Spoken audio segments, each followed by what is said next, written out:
All right, everybody. Early show today on Monday. A lot of things are coming in about China, and scenarios are running over and over again. Looks like we're preparing for war with China, and it doesn't look like it's going to be good. Let's go.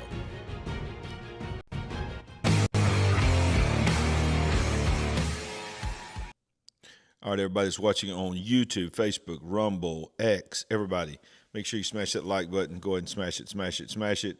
As you can see, I'm not in my studio today. There's a couple of reasons for that. But go ahead and smash that like button. Start filling that live chat up.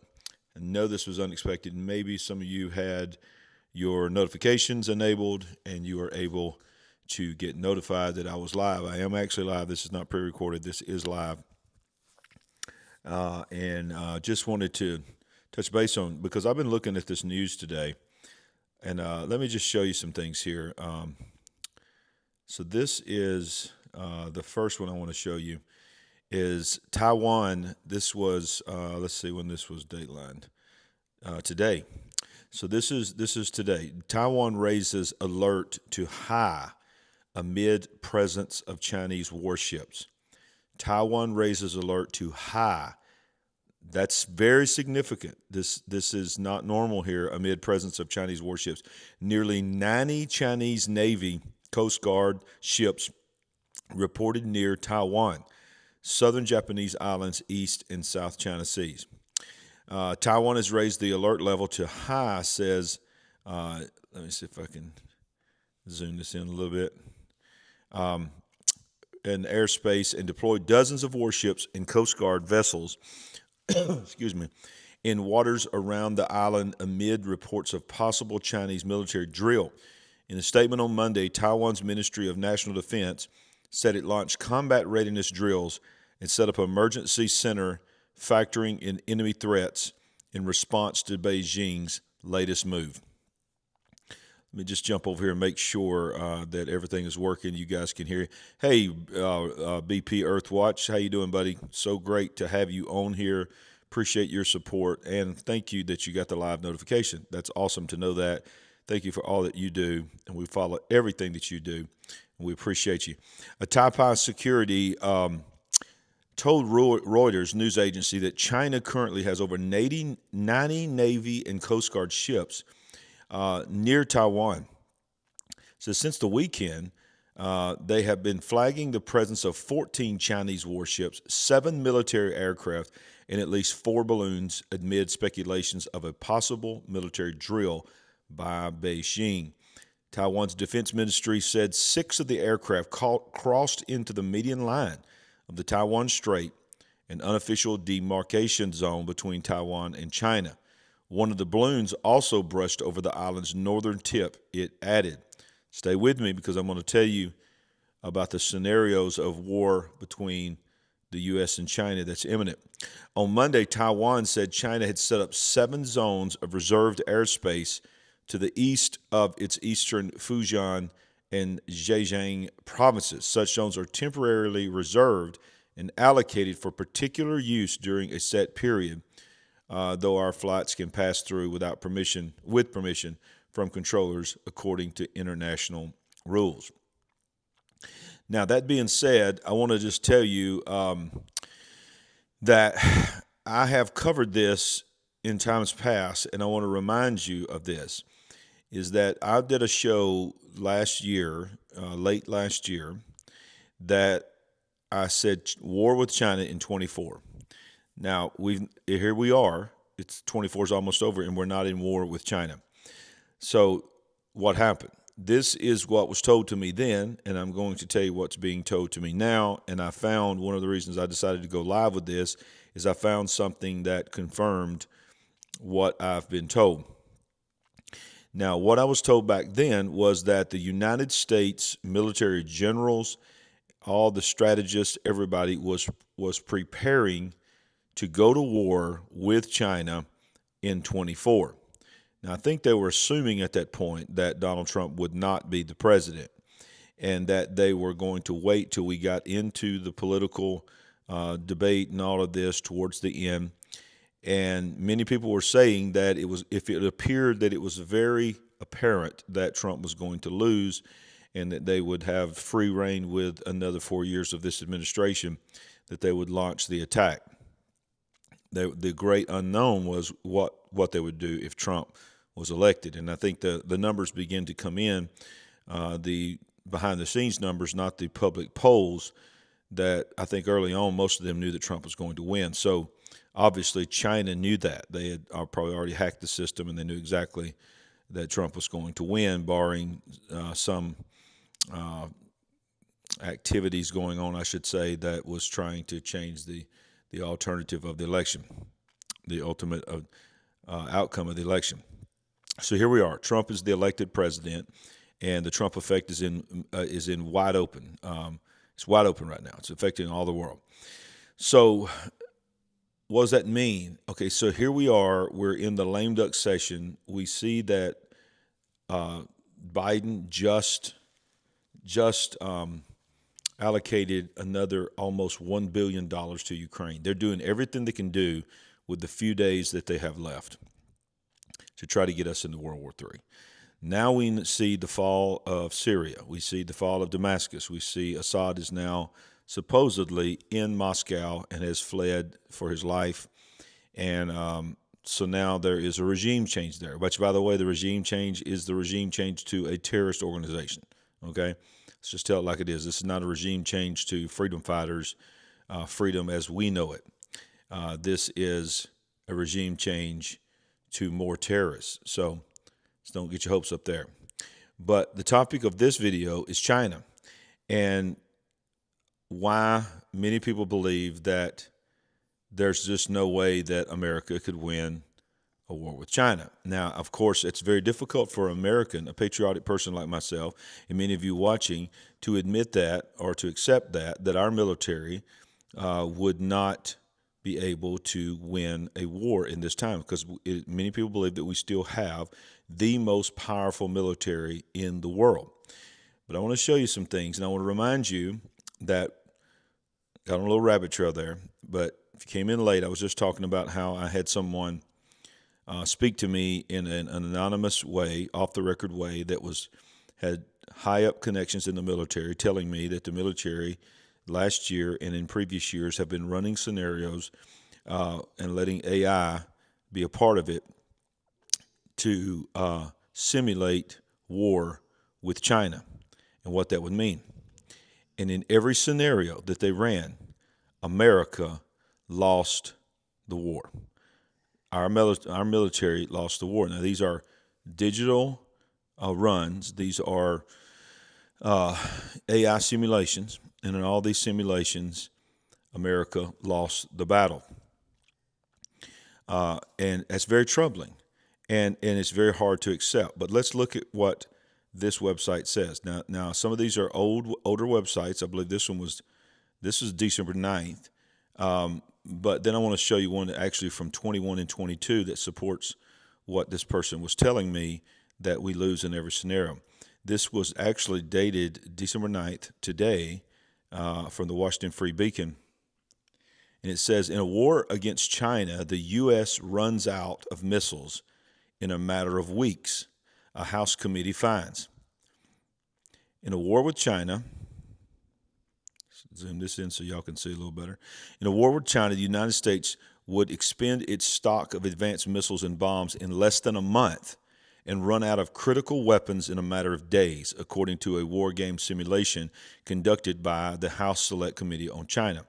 American cache of long-range anti-ship missiles critical to defending Taiwan in a sea battle in the case of a Chinese invasion will run dry within 3 to 7 days. Listen to that, within 3 to 7 days, according to the committee's findings. Within a month, meanwhile, the United States would run out of long-range cruise missiles. Taiwan's own supply of mid-range anti-ship missiles would also be expended within a week of battle. The findings are raising alarm bells among lawmakers who worry America's defense industrial base is woefully unprepared to deliver the arms needed once China makes good on its repeated threats to invade Taiwan. With China's military rapidly growing, U.S. supply lines remain strained amidst conflicts in the Middle East and other geopolitical hotspots. What we learned is that in a protracted war, our defense industrial base does not have the resources it needs to win the war, said Representative John Malaner.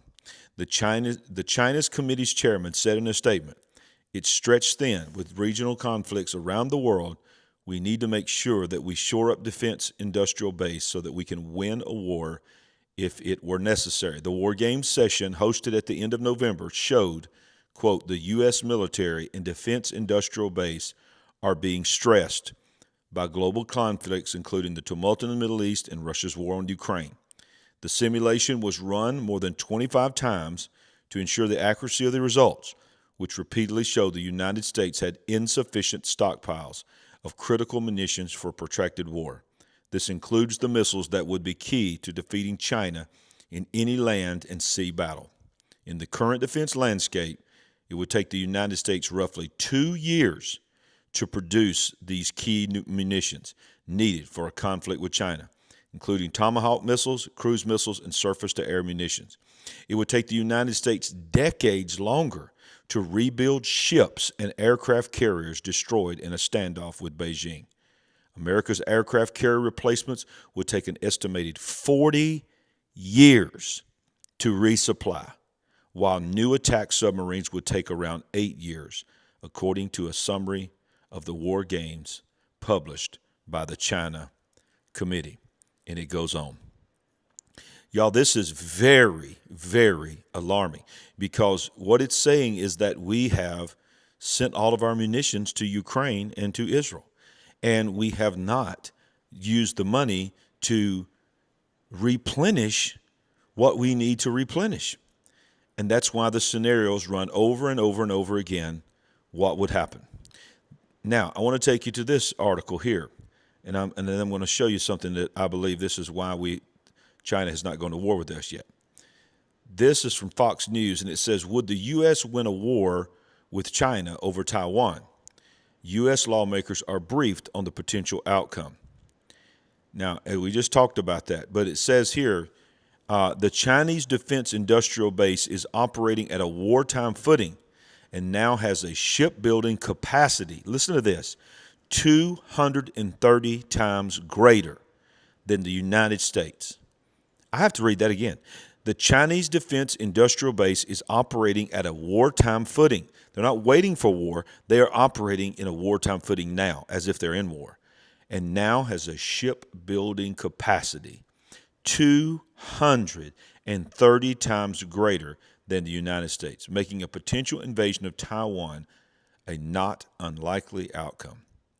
U.S. military analysts have projected 2027 now as the year by which China would be fully equipped for a military invasion of Taiwan. And the U.S. has long followed a policy of refusing to say whether it would come to the island's defense under such a scenario. Now, it says here, during this simulation, the cost for all sides was high. There was more than 10,000 casualties, and the United States lost 10 to 20 warships, 2 aircraft carriers, 200 to 400 warplanes, and more than 3,000 troops were killed in the first 3 weeks of fighting in this scenario. China loses 90% of its amphibious fleet, 52 major warships, and 160 warplanes. In our tabletop exercise, we walked through one simulation of what might happen in the worst-case scenario conflict with China and learn ways we can work together in a bipartisan manner to ensure America is prepared, blah, blah, blah, blah, blah. So now this person back in 2023 that told me what they told me, that the military generals had confided in them, was that America lost in every scenario and lost big time and lost quickly. And it was taking into consideration all the things that we're talking about now. If you have not smashed that like button, go ahead and smash it now. Smash it and subscribe wherever you're watching from. Show us some love. Follow, share this broadcast. I got a very, very important announcement at the end of this broadcast in just a few minutes. It ain't going to be much longer, but don't go anywhere, because this is a very important announcement for those that love the Big Picture family. And I'll tell you about that in just a minute. But I wanted to show you this right here. This is from a guy named Eric Erickson. And I love that he covers the question. And the question is, why hasn't China invaded Taiwan? like we all expected them to do. And this is what he says here that his intelligence is telling him, and I think this makes sense. And we just read in the committee the number that backs up what he's about to say. Why hasn't China invaded Taiwan already? We all know what's going to happen. They've had 4 years of a dementia patient in the White House. Why haven't they done it? I actually know the answer to this from talking to members of our own military and intelligence community. They're not ready yet. They're not ready yet. The Chinese are very deliberate. They follow Sun Tzu's rules, and one of Sun Tzu's rules is you don't attack until you're ready, until you know you've already won. And one of the problems that China has right now is they don't yet have the capacity of ships they want. They don't have the capacity of missiles and nuclear warheads that they want. They don't have the number of submarines they want. The Chinese have not yet fielded a competent, capable nuclear-powered submarine. They're expected to do that within the next year. From there, they'll be able to build them, assuming they work. All of the intelligence community and all the military operatives that you talk to about this say 2027 is the earliest date by which they expect China to invade Taiwan. In 2027, you talk to them, 2027 is like a conventional wisdom now in Washington based on the rate of shipbuilding, based on the rate of warhead development, based on the rate of weapons development, based on the rate of aerial development in China. They need that much more time. Right now, they have just exceeded our naval capacity. And they want to be bigger than that before they do anything. They want to be a global hegemon, not just a regional hegemon, meaning controlling a region. They don't want to just control the world or control a region. They want to control the world. Right. So it's going to take them some time to build up their arsenals. And it's one reason we need to build back up our defense capacity. Put it this way. Our defense spending in terms of GDP is right now less than 6%. In World War II, it was about a third of our GDP. And during the Cold War, it was about 15 to 20% of our GDP. We're at less than 6% of GDP right now for defense spending. Did you hear that? Let's go back and listen to that again. That's crazy. Less than 6% of GDP right now, 6%. In World War II, it was about a build up their arsenals. And it's one reason we need to build back up our defense capacity. Put it this way. Listen. Our defense spending in terms of GDP is right now less than 6%. In World War II, it was about a third of our GDP. And during the Cold War, it was about 15 to 20% of our GDP. We're at less than 6% of GDP right now for defense spending.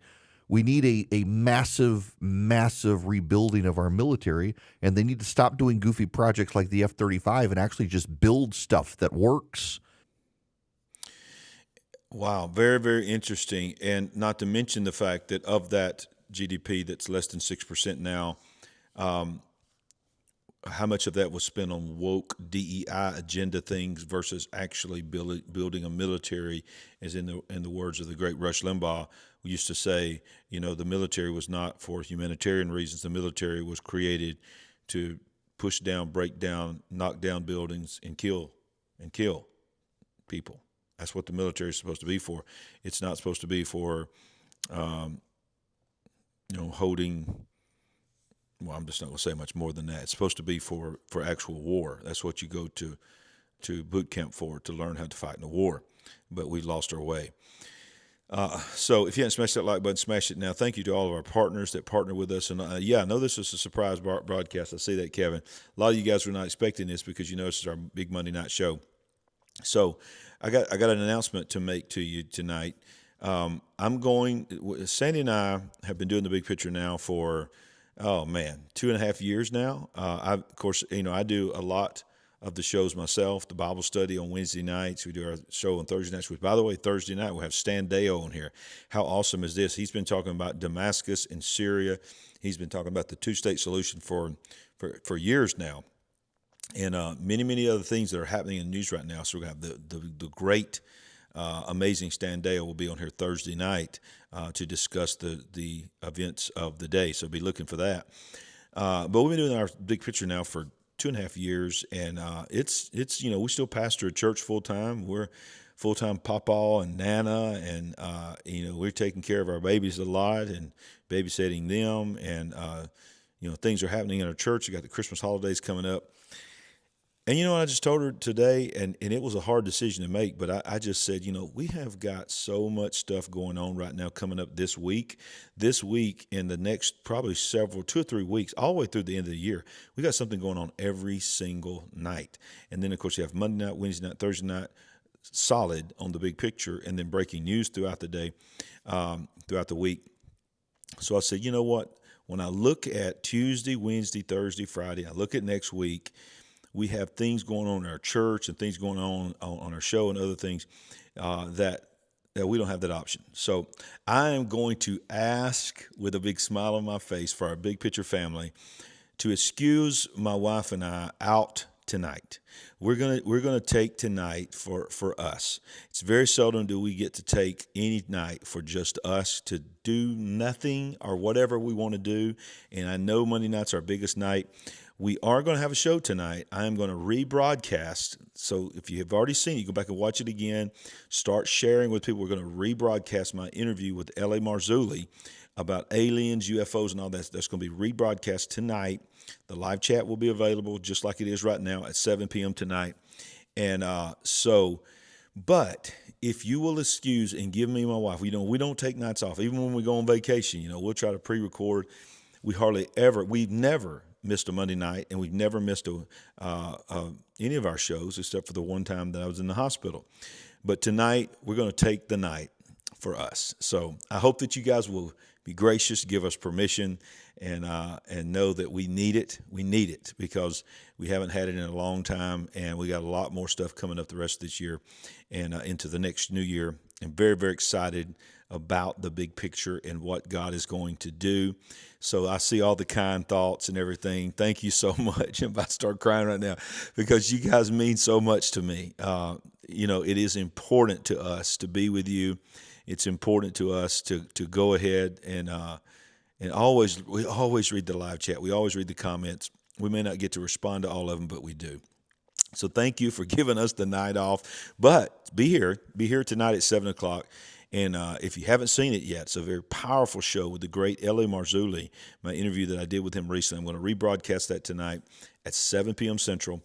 And then, of course, I'll be back to Wednesday night for sure with Bible study. I think Sandy and I are planning on doing a wake up in our new studio, our sit-down casual studio, sometime tomorrow as well. So we'll give you a little update on whatever we did or whatever we didn't do. I told her, I said, we ain't got no agenda. We can go out to eat. We can do something else. We can just lay on the couch tonight and veg out, whatever. But we're going to take the night for us tonight, and we'll be back tomorrow and certainly Wednesday night and Thursday night. Oh, and thank you for that super chat. What a blessing right there. That is amazing. Thank you so, so much for that super chat. Thank you, words of wisdom, and thank you to everybody that partners with us, prays for us, and uplifts us. And we got a lot of stuff's going to be happening in 25. We're going to go on a ride together, y'all, and because we're in this thing together. I wish I could meet every one of you in person, shake your hand, give you a hug, and just tell you how much we love you. Thank you for that super chat, Mr. Q. Praise God. What a blessing. What a blessing. That is such a blessing, Mr. Q. Thank you so much. Thank you to all of our partners. Thank you. Go to our website and learn how you can become a monthly partner with us. Get a copy of our book. Be a great Christmas gift. And so tonight, one more time, tonight, L.A. Marzulli replay my interview I did with him on his new book called The Rungs of Disclosure, talking about UFOs and all of that. And me and Sandy are going to be nowhere to be found, okay, because we're going to take a night for ourselves. Thank you for giving us a night off, and thank you for joining us on this spur-of-the-moment broadcast. And let's pray for our nation because World War III is upon us. It's not coming. It's already begun. And but the body of Christ is ready, right? We're ready. We're not surprised. We're ready. We're awake, and we know what we got to do. All right? God bless you. Have a great night. We love you all so much. See you on the next broadcast. Always want to remind you that we ain't woke, but we are certainly awake. God bless. Would you like to help us build the Big Picture family? We're on a mission to wake up the world to what is really going on. All you have to do is go to our website at LarryRagland.com and make a one-time gift, or you can become a monthly partner. Any amount is a blessing and an encouragement to us. While you're there, make sure you get a copy of our book, I See Greatness in You. Browse our merchandise store, connect with us on our social media links, and join our mailing list. We appreciate it. And remember, we ain't woke, but we are certainly awake.